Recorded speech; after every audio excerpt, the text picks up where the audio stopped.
नमस्कार, इन खबर में आपका स्वागत है। चीन के साथ सीमा पर जूझ रहे भारत को नेपाल ने पीछे से खंजर भोंका है।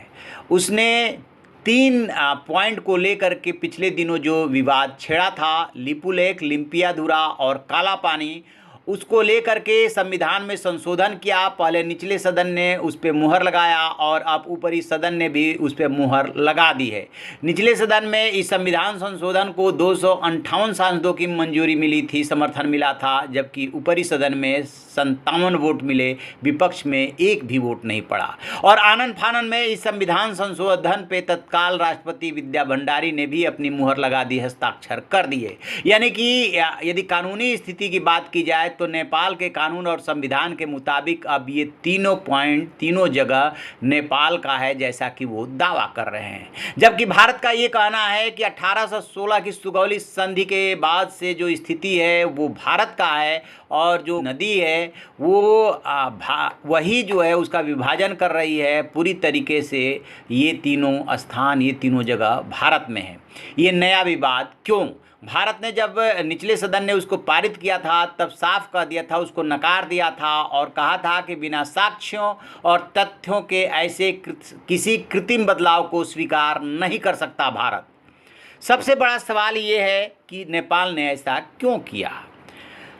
थल सेनाध्यक्ष MM नरवणे इसका जवाब दे चुके हैं कि नेपाल ने ऐसा किसी के इशारे पे किया, मतलब कि चीन के इशारे पे किया। वहाँ पे भी कम्युनिस्ट सरकार है और जो KP शर्मा ओली वहाँ के PM है वो चीन की गोद में बैठे हुए हैं।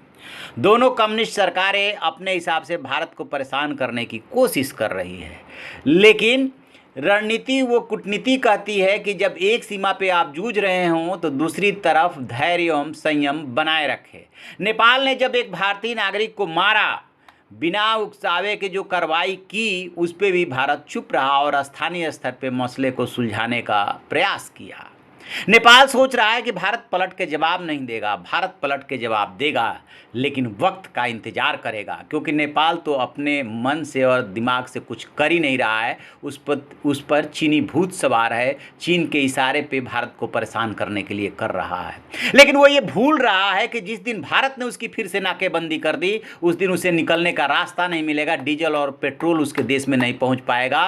वो भूल रहा है कि जब भारत ने नाकाबंदी कर दी थी तो उसको अपील करनी पड़ी थी कि जो भी जहाज नेपाल में आए वो अपना ईंधन लेकर के आए, यानी कि बिना भारत के वो चल ही नहीं सकता। फिर भी उसको इतना गुमान किसने पैदा किया? चीन ने पैदा किया। चीन सोच रहा है कि इस तरीके से वो भारत की घेराबंदी कर लेगा। एक तरफ पाकिस्तान फायरिंग कर रहा है, दूसरी तरफ नेपाल जो है संशोधन प्रस्ताव पारित कर रहा है, और तीसरी तरफ चीन जो है घात लगाकर भारतीय सैनिकों पे हमला कर रहा है। लेकिन भारत इससे डरने वाला नहीं है, पीछे हटने वाला नहीं है, वक्त का इंतजार करेगा। वक्त आने दीजिए, वो चीन को पहले जवाब देगा, फिर नेपाल को भी जवाब देगा, पाकिस्तान को तो रोज़ जवाब दे ही रहा है। तो वेट एंड वॉच की नीति पे फिलहाल भारत चलेगा, क्योंकि आप अपनी संसद में कोई भी संविधान संशोधन पारित कर लीजिए या कोई भी प्रस्ताव पारित कर लीजिए, ये आपके लिए है, ये भारत के लिए नहीं है। हाँ, आपने एक डिस्प्यूट क्रिएट किया तो जवाब का इंतजार कीजिए। तो आप ऐसी खबरों के लिए देखते रहिए हमारा डिजिटल चैनल इन खबर। Thank you. इन खबर चैनल को सब्सक्राइब करें और बेल आइकन दबाना ना भूलें।